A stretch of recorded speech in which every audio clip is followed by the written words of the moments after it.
Well, they take half of our money in taxes, they can print as much money as they want, yet we still have $37.5 trillion in debt. This is the Stetson Corsi Show. We choose to go to the moon in this decade and do the other thing, not because they are easy, but because they are hard.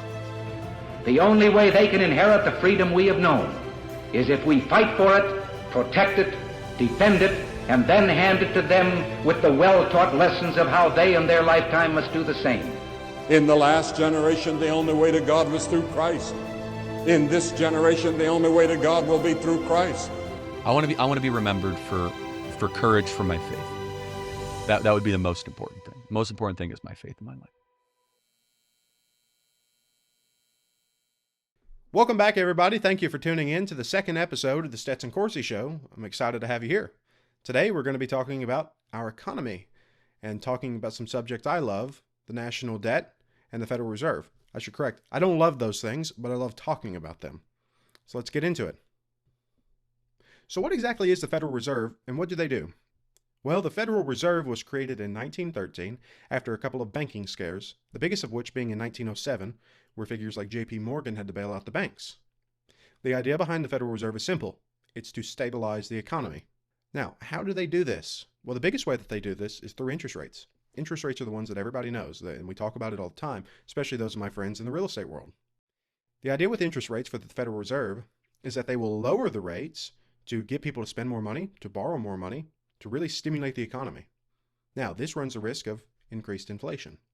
So the Fed will raise the rates to slow down the economy, to reduce inflation, and to stabilize the dollar. The Fed also controls our money supply, or open market operations. They do this through buying bonds. Now, what is a bond? Well, bond, simply speaking, is a loan. This is a U.S. Treasury bond. So we buy this from our government. What this does is this injects money into our system, and when we sell it, it takes it back out. Or at least that's the idea. Now, when the Fed buys these bonds, they're creating money digitally. They're not actually printing the money, but it has the exact same effect. It is putting more money into our economy. The Fed also regulates and supports banks. They do this by requiring that banks keep a certain amount of their deposits in reserves. This is so that if there ever becomes a time where we're on the verge of collapse, they can use this in the discount window to prevent the collapse. Now, the Fed also does what's called quantitative easing. Now, this is not done very often, but it has been done in recent years. What this is when the traditional rate cuts are not enough, they will put in quantitative easing, which is buying bonds for long-term investments like a bond. They will put in more money into our economy. This was done in 2008 and 2020. This added trillions of dollars to our economy. The idea is that this is a short-term solution, or at least a temporary solution. So now that you understand that, how has this worked? Well, since 1913, we've had 19 recessions, including the Great Depression.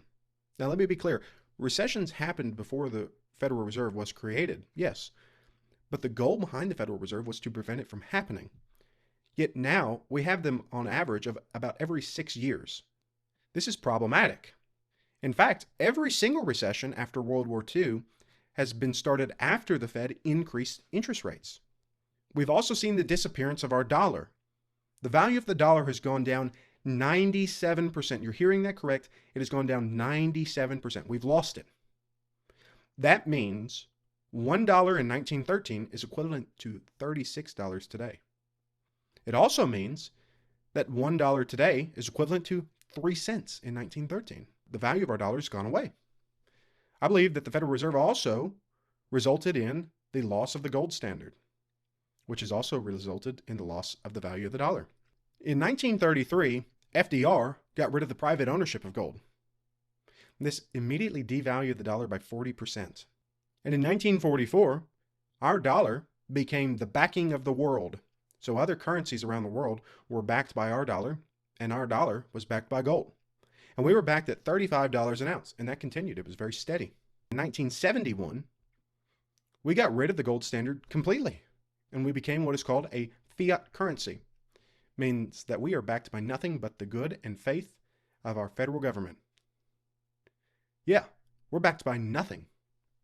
Used to be that Congress had a natural limit to the amount of money that they could spend, but that's not the case anymore. They can spend as much money as they want. The Fed can create as much money as they want. There's no limit to it. And what has this resulted in? Well, let's look at the money supply. I'm going to put up a graph here. Since we left the gold standard in 1971, our money supply was $700 billion. Today in 2025, our money supply is $22 trillion, meaning we've had a 3,000% increase in our money supply since leaving the gold standard, and over 100,000% increase since the creation of the Federal Reserve. And gold exposes all of this. In 1971, gold was valued at $35 an ounce. Today, gold is valued at $2,400 an ounce. Now, some people would look at that and say, what an amazing investment. But the truth is, gold didn't become 68 times more valuable. The dollar became 68 times weaker. This has also led to the spiraling of our debt. Let's pull up a graph. In 1913, our national debt was around $3 billion. In 1971, $398 billion. In 2025, we are at $37.5 trillion. Since leaving the gold standard, our national debt has seen a 9,000% increase. Since the creation of the Federal Reserve, our national debt has seen a 1.2 million% increase. For every new dollar that's created, the next one becomes weaker. We need to remember that. And again, this allows us to run at deficits. Before 1971, deficits happened, but mostly happened during times of war. But since 1971, we've had only 4 years that our country didn't run at a deficit. Besides that, we've run at a deficit every single year. Because we have no limit to the amount of money we can produce or spend. And the consequences of this have been that now, on interest alone, we're paying $1 trillion a year. This isn't going towards roads. This isn't going towards any of these great things that we want our government to do. This is going towards interest alone. We're not even seeing a reduction in our national debt. This is more than our national defense budget, albeit not by much, but it is still more than our national defense budget just in interest. So I want to leave you with this. Since the creation of the Federal Reserve, we've had 19 recessions. We've lost 97% of our dollar's value. And our national debt is now at $37.5 trillion with a $1 trillion a year interest payment only. The goal of the Federal Reserve was to stabilize the economy. The way that they do this is through changing our interest rates, by printing more money, and making inflation a part of our daily life.